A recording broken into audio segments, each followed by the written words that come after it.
probably all know the Bible account of when they asked Jesus, okay, which commandments are most important?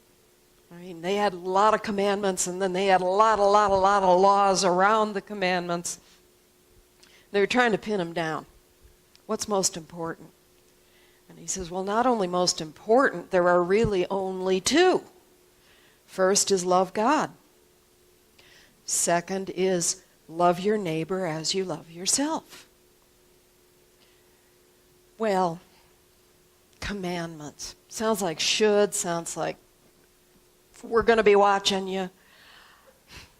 Number one isn't a should. That is just the nature of life. That is divine love pouring through us and feeling good inside us and pouring back out. We can't help it. Number two gets a little more like should. And most of us and most of our training has paid a whole lot of attention to, okay, I should love my neighbor. And we work really hard on that. And in the process of doing so, we've often completely overlooked its second and just as important part. Love yourself. And you know what? I don't think we can love our neighbor until we love ourselves. Psychologists tell us a whole lot of what we're seeing out there in other people is what we don't like in here. We got to love here before we can love there. You look at something as ugly and confusing as Charlottesville. What if a whole lot of what really went wrong there was people who didn't know how to love themselves so that they could think about loving their neighbor? Now, maybe that's the gospel according to Lin, but I'm sticking with it. Fear and anger and hate are all that out there that's really working in here. And what are we going to do about it? Well, my teacher and mentor and dean of the San Diego campus of Holmes Institute, Dr. Kathy Hearn, says, well, I tell you what, watching the news these days sure makes my prayer work interesting. Gives me a whole lot I got to do. Because one of the things we got to do, if we're paying attention, is love those folks who are out there and think it's okay to say they're Nazis. Ooh. And that's work I got to do. That's one of the assignments. But like I say, the love of God, which is our natural state, that's easy. And if we get in tune with that, it starts being easier to find the love of ourselves, and from there to find the love of our neighbors. I love Ernest Holmes' definition of love. He's got many, but this is my favorite, and it is the self-givingness of God. God just loving so much, it just pours itself endlessly out into its creation. The self-givingness of God. And more from Ernest. Holmes is the founder of this philosophy that we call the science of mind. This is from his little book called This Thing Called Life. Let us start with the simple proposition that life, which is spirit or intelligence, is the sole and only creative agency in the universe. This life principle always existed and will always continue to exist. You are part of its self-expression. Therefore, the whole desire of life is to give you more life. And since it is all life, it has all life to give you. It loves you because in creating you, it has given some part of itself to you. You are dear to life, beloved by it. In creating you, it has poured itself into you. You could not ask for greater love than this, and more love could not be given. Yeah. And continuing a few pages later, every longing and yearning you have ever had, every secret desire of your soul, every constructive ambition you ever had, is a whispering of this life, assuring you that you are one with it. You are a concrete manifestation, a personification of it. You are a center where life passing through you becomes a definite, distinct, unique individualization of itself. There is no one else like you in all the universe. There never will be. And that's why God loves us, because we're unique, because God can't be itself in exactly our way, except by being us. So how do we take that to honoring ourselves for that uniqueness? Being grateful that we can be who we are in the world for God to be itself this particular way. I go back to infants, babies. They don't wonder whether they're lovable. They just are. They're loving themselves. They're loving what they're discovering around them. They're loving their own fingers and toes. They're just loving. Dr. Robert Frazier, one of my instructors at Holmes Institute, he's a psychologist and a Sufi sheikh. He taught spiritual psychology, and I'm now in his Islam class, which is really fun to learn about Islam from the mystical Sufi side of it, which goes so deep, lines up perfectly with what we teach. Who knew? Dr. Frazier talks about the ego and the way Muslims understand the ego as growing through different stages through life. And he says, first of all, the word ego is really kind of pompous. That's English speakers trying to come up with a more formal word for what Freud called das Ich, just the I, the self. Real simple. Didn't need a new word coined. The baby is this original, unformed, totally narcissistic ego. Everything's about itself. Everything coming toward it is for itself. It's not trying to figure out how to love its neighbor. And as we mature from that into learning how to be in the world as a growing person and as an adult, we hopefully, graduate from pure narcissism into serving others. But that others is kind of a key word there, because one of the things the ego does is it teaches us we're separate. I'm here, you're there, we're not one in the unity of God. And then as we advance even farther, we start to notice maybe it's time to notice unity. As we take our ego up more notches into a spiritual approach to life on the planet. Astrologer Alan Oken had a wonderful model for this. He said we move from the infancy of unconscious unity into an adulthood of conscious separation, into a spiritual awakening to conscious unity. That's the path we take. I like that a lot.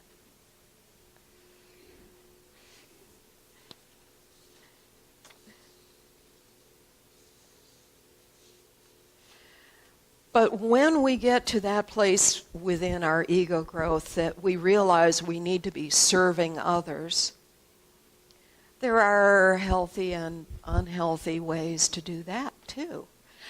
I had a neighbor back in Wisconsin 40 years ago, was totally dedicated to the suffering housewife model. This woman would take her vacuum cleaner down to the barn, and she would vacuum the cobwebs off the beams in the barn. Nobody asked her to do that. And the punchline, the payoff that she got from that was that she got to say out loud, I heard her more than once, I know I'm just a slave.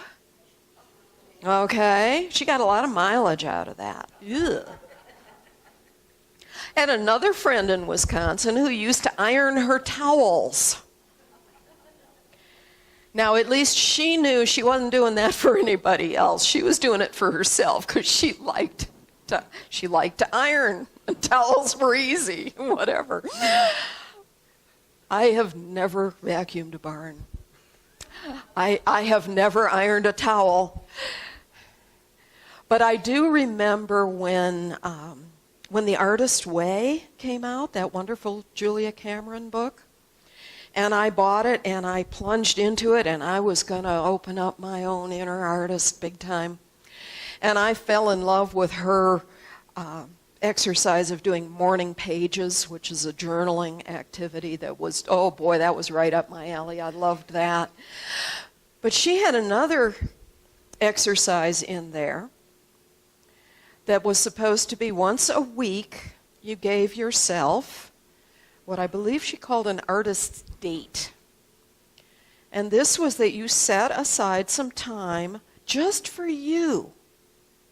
And you did something interesting and fun and exciting and useful just for you. Her suggestions were as simple as take a walk or take a drive or visit a museum or an art gallery or go to lunch. And at the time, as a mother with little kids and a husband and a household and a job, and I couldn't wrap my head around that. First of all, free time? What? Where's that? Second was, if I found that free time, all I could imagine was, wouldn't it be fun if I got to spend that with my husband or with a friend or with my kids even? This idea of for me, by myself, totally not on the radar. Couldn't go there. Now that I've lived alone for over 10 years, I start to understand how good that alone time can feel. How important it can be to make something special happen for just me. To love myself. And one of the things I do, as you all know, is I get in my car and I drive to the coast for these classes. Next weekend is the last one, and the last time I'll make that drive to the San Diego area. And a lot of my friends think I'm nuts that I don't just get on an airplane and then rent a car and then, and I think, well, you know, I love flying, the actual act of flying. Not so big on airports, thank you. Not so big on the hassle. And I know especially while I was still working in property management, the action of leaving the pressure cooker that was the office and getting in my car by myself to drive west, which was the original vision that had me even enroll in Holmes Institute was driving west. That's my artist date. That's my gift to myself. And when I'm heading south from Flagstaff and I crest one really beautiful rocky hill and suddenly I'm seeing saguaros and I'm getting, saguaros, thank you. That's fun. That's my artist date. So I'd suggest for you, you don't have to drive 13 hours. You can find something that fits you, that feels good for you, and choose to give yourself a gift of some time. And notice what that feels like. Notice whether you're willing to do it. Notice if it's okay to be good to yourself. That's what loving ourselves is about, is learning to be good to ourselves. Now, I know you have heard me talk about Dr. Barry Herman and the Noble Purpose work. One of the things that I noticed in that, doing his exercises for myself and expanding some of them into workshops that I've done a couple of times now, is one of the gifts he has given me is reconnecting me to what it felt like to be a little kid. Maybe not the infant, but the little kid who still knows how to have fun, who still knows how to imagine, who still knows that they kind of like who they are.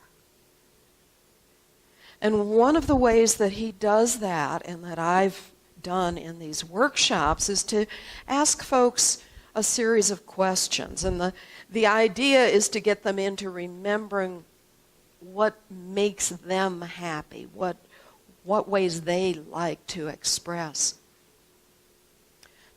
But I just want to offer you the chance to think about these questions for a minute. When you were a kid, what did you like to do? Just think about it for a minute. What did you like to do? When you were a kid, where did you like to go?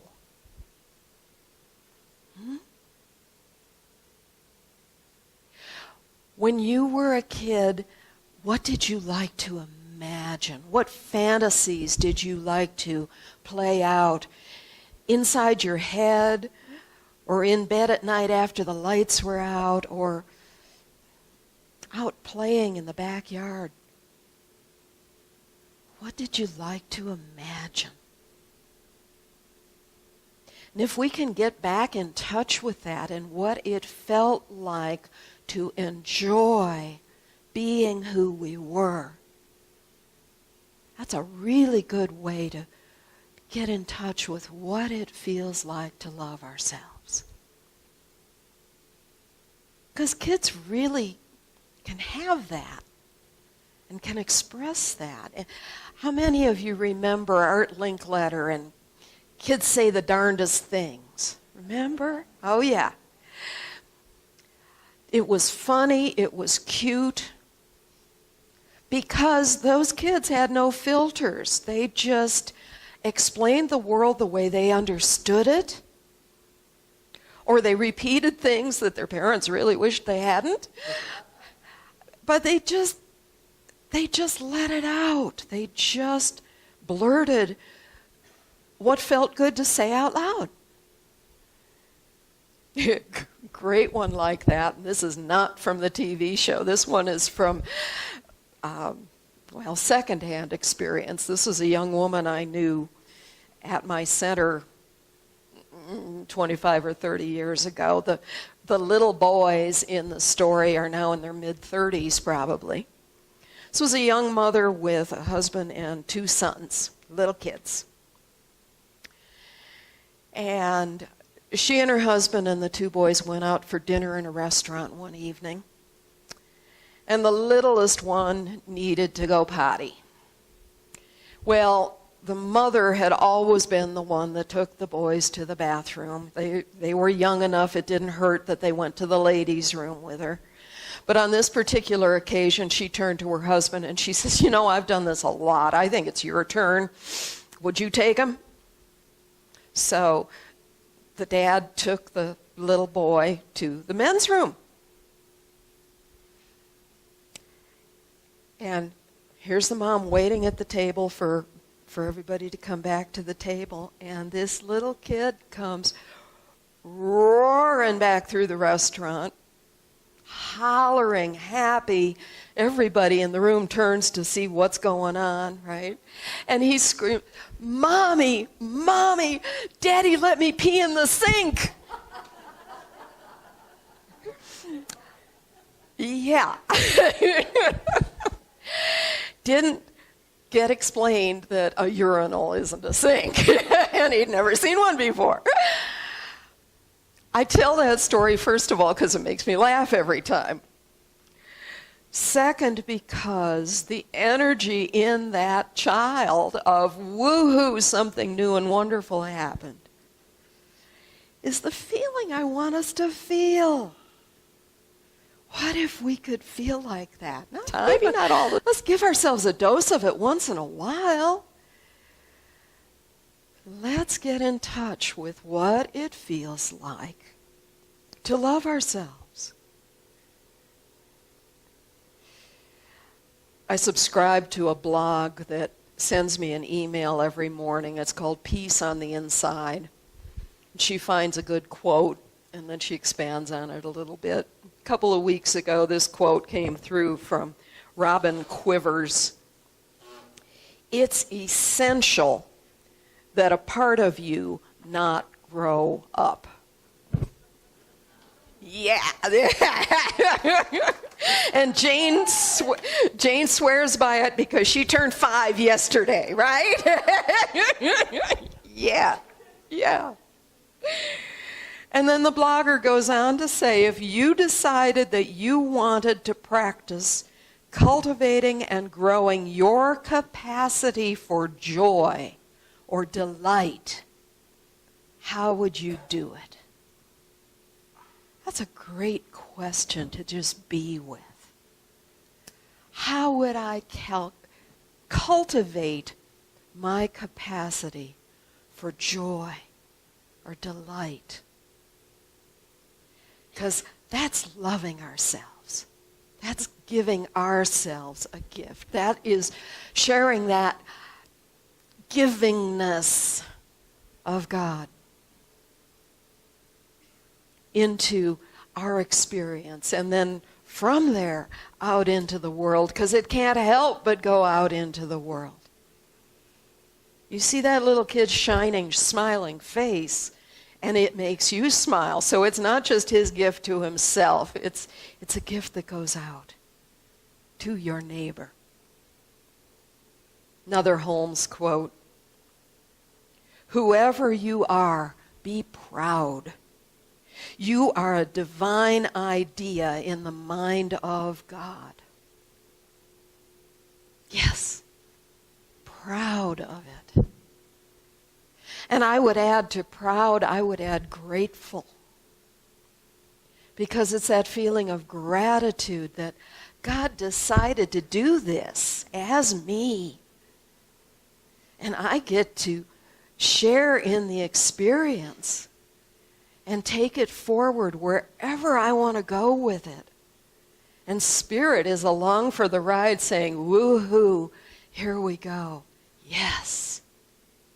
That's love. That's love in action. That's loving ourselves. Right where we are, wherever that is. So a couple more exercises to give you in finding this, in connecting with the feeling and letting that play a bigger part in our experience. Had the opportunity a number of months ago now to find an old photo album of my family's. Pictures of me in there with my parents, with my grown-up sister with my grandpa. Able to look at that little girl and say, I remember you. Glad I knew you. Glad I was that. Look what we're doing together now. I invite you to find photos. Doesn't have to be childhood. It can be when your own kids were little. It can be last year at a church picnic. And look at yourself in that photo and just say, I love you. See if you can do that. See what it feels like. And then another way to take that kind of experience even closer, and this was taught me by our own Reverend Jack. Jack Blackman was my minister and teacher and counselor 30 years ago now. Wow. And I can remember him taking me by the shoulders and standing me up and putting me in front of a mirror that was hanging on the wall and saying, look yourself in the eye and tell yourself you love you. And I remember tears rolling down my face because it was tough to do. And I don't remember, and this is the really good news. I don't remember what it was that was hurting me right then that had him even suggest this exercise, because whatever it was, that's dissolved now. I don't remember. How cool is that? But find a mirror. Look into it, and it's not about, does my hair look okay? It's about eye contact, and I know you, and I love you. Tell yourself that. Tell yourself whatever yourself needs to hear, and feel it. Because that's how we get in touch with practicing that self-givingness of God, that is the self-givingness of love to love to love. That's who we are. And so it is. So let's go into treatment together, shall we?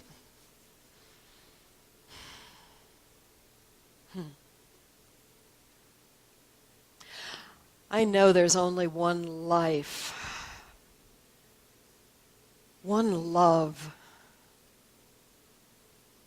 one wholeness that is all there is, living itself as this divine, infinite diversity that's us, who each of us is. Every person on this planet, regardless of what they think about themselves and each other. One loving life. And that life is my life now. I'm using first person. I invite each of us to take it in first person and own it if it works for you. God's life, God's love is who I am right now. And because I stand in this truth, because I own it and honor it and am grateful for it and rest in it, I let that truth nourish me and nurture me and support me and sustain me in everything I think, in everything I do, in every choice I make, in every action and interaction and reaction, today and every day. I let that love that's the truth of who I am inform how I think and feel about people I disagree with, People I wish were doing it differently. And it doesn't mean I have to change wishing that. It does mean I center in on God is love. God is who I am. God is who that person is too.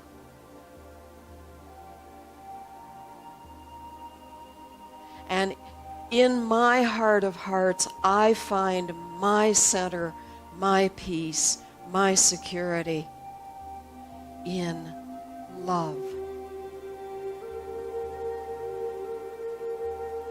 And in this love, standing on this love, living from this love, I take everything I have ever judged about myself,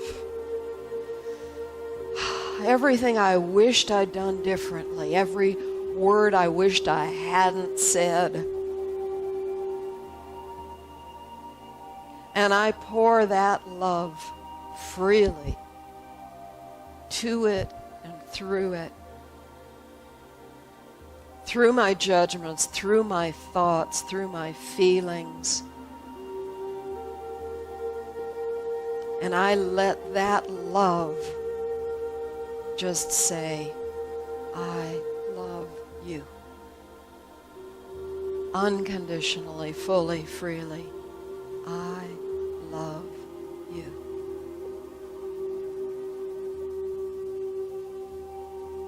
And as I practice this, as I get comfortable with it, as I own it, as I make it a habit,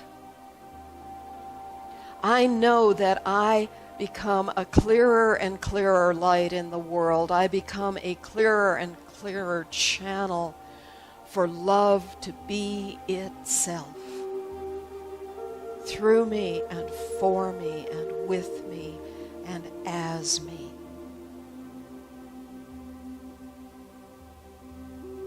And I am so grateful for what it feels like in this moment to feel that possibility. Grateful for what emerges from this moment into my world, into what reflects back to me from those around me, as my projection becomes a projection of love, a circulation of love, an embodiment of the divine givingness that is God being love. And so in that gratitude, I release this word. I let it go. I let it be. I know it is already so. And together we say, and so it is.